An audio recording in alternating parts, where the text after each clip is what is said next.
बहुत समय पहले की बात है। रामपुर नाम का एक बहुत छोटा सा गांव था।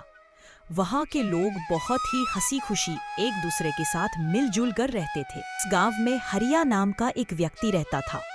उसके परिवार में उसकी पत्नी और 2 बच्चे थे।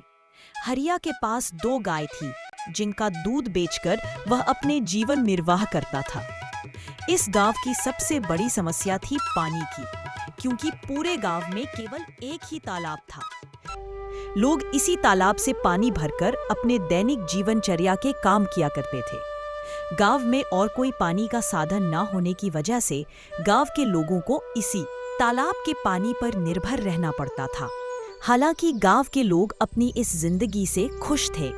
कुछ समय यूं ही हंसी खुशी बीत जाता है, लेकिन वह एक दिन जब गांव के कुछ लोग तालाब पर पानी भरने जाते हैं तो देखते हैं कि तालाब में बड़े बड़े मगरमच्छों ने कब्जा कर लिया है। अब लोग तालाब से पानी भरना छोड़ देते हैं, क्योंकि मगरमच्छ उन्हें मार सकते थे।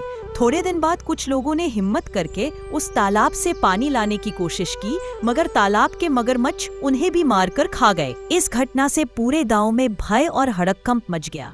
अरे देखो भाई, लोग तालाब के इन बड़े बड़े मगरमच्छों ने हमारे गांव के 2 लोगों को मार दिया। अगर ऐसा ही चलता रहा तो धीरे धीरे यह पूरा गांव खत्म हो जाएगा। हाँ भाई रामू, अगर हम इन मगरमच्छ के निवाले नहीं भी बने तो भी बूंद बूंद पानी को तरस तरस कर मर जाएंगे। हाँ भाई लोग, यह तो बहुत बड़ी समस्या हो गई है। अगर हम तालाब के पास भी जाएंगे तो यह मगरमच्छ हमें मार डालेंगे। लेकिन बिना पानी के हमारा गुजारा कैसे होगा? हमें कुछ करना पड़ेगा। तुम सही कह रहे हो चंदन, हमें तुरंत पंचायत बुलानी चाहिए और सरपंच जी को बताना चाहिए। हाँ चलो सरपंच जी के पास चलते हैं, अब वही कुछ कर सकते हैं। गांव के लोग मिलकर पंचायत में सरपंच जी के पास जाते हैं और अपनी समस्या बताते हैं। हाँ सरपंच जी, मगरमच्छ बहुत खतरनाक होते हैं। अगर हम तालाब के पास गए तो हमारी जान को खतरा हो सकता है। हाँ सरपंच जी, हरिया सही कह रहा है। हमने देखा कि कुछ लोग पानी भरने गए थे और मगरमच्छों ने उन पर हमला कर दिया। हाँ भाइयों, ये समस्या सच में गंभीर है, लेकिन हमें इसका कोई समाधान निकालना होगा। एक व्यक्ति है जो हमें इस समस्या से निकलने के लिए कोई बेहतर सुझाव दे सकता है। वह है मुखिया ब्रजेश। हमें इस बारे में ब्रजेश से बात करनी चाहिए। वह गांव के सबसे अक्लमंद इंसान है। वह इस समस्या का कोई ना कोई हल निकाल ही लेंगे। राजू और बिरजू, तुम दोनों मुखिया के घर जाओ और उनसे कहो कि सरपंच जी ने उन्हें तुरंत याद किया है। दोनों सेवक मुखिया के घर जाते हैं और मुखिया को बुलाकर ले आते हैं। सरपंच जी, कहिए आपने हमें कैसे याद किया? ब्रजेश, हमारे गांव के तालाब पर मगरमच्छों ने कब्जा कर लिया है और लोगों को पानी के लिए बहुत समस्या हो रही है। अब तुम उनकी समस्या का कोई समाधान निकालो। मुझे तो कुछ समझ ही नहीं आ रहा। आखिर उन मगरमच्छों से कैसे छुटकारा पाया जाए?